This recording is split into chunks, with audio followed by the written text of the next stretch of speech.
Every zoo down in Zooville liked ZOOMARS a lot, but the Grinch, who lived just north of Zooville, did not. The Grinch hated ZOOMARS the whole ZOOMARS season. Now please don't ask why, no one quite knows the reason. It could be, perhaps, that his shoes were too tight. Or it could be that perhaps his head wasn't screwed on just right.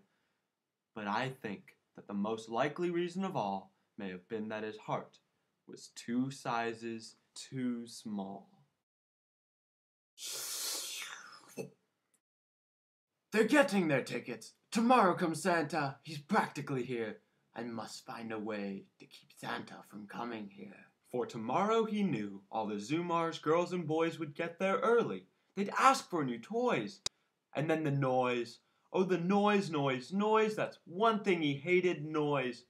And after they asked for their toys, all the zoos, the young and the old, would sit down to feast. And they'd feast, feast, feast. They would feast on their pancakes, their coffee, their fruit, and the Grinch did not like that, not in the least.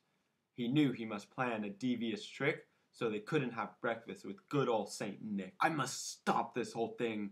For 30 years I've put up with it now. I must stop Santa from coming. But how? Then he had an idea. An awful idea. I know what to do. I'll put on this coat and I'll look just like Saint Nick. All I need is a reindeer. The Grinch looked around, but since reindeer are rare, there were none to be found. But that didn't stop the Grinch, who said, "If I can't find one, I'll make one instead." So he called his Z-dogs, Zoe and Zeke. He took some thread and tied antlers to each. Then he gathered some bags, he gathered some sacks. He gathered his reindeer and made his attack. He said, "Giddy up!" and his sleigh started down to where the zoos down in Zooville slept in their town. All the windows were dark, silence filled the air. The zoos down in Zooville slept without a care.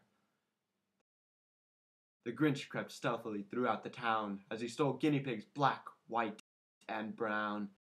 He snuck up on bunnies all in a row. "These bunnies will be second to go." Then he slithered and slunk in a manner most primal, grabbing and snatching every animal. "Now I will take all of these." As he herded the goats, he heard a small peep. A small little zoo had awoken from sleep. Why, Santa, why? Why are you taking our goats? But the Grinch, who was crafty and quick, constructed a lie that got him out of this fix. Oh, the goats are angry. I wanted to take them to my workplace, see if they were hungry. The fib fooled the child and she went back to bed. The Grinch was in awe with the lies in his head. He left shortly thereafter and journeyed to town. The guinea pig left, was wearing a frown. Then he did the same everywhere else in Zooville, and when he was done, he was feeling quite a thrill.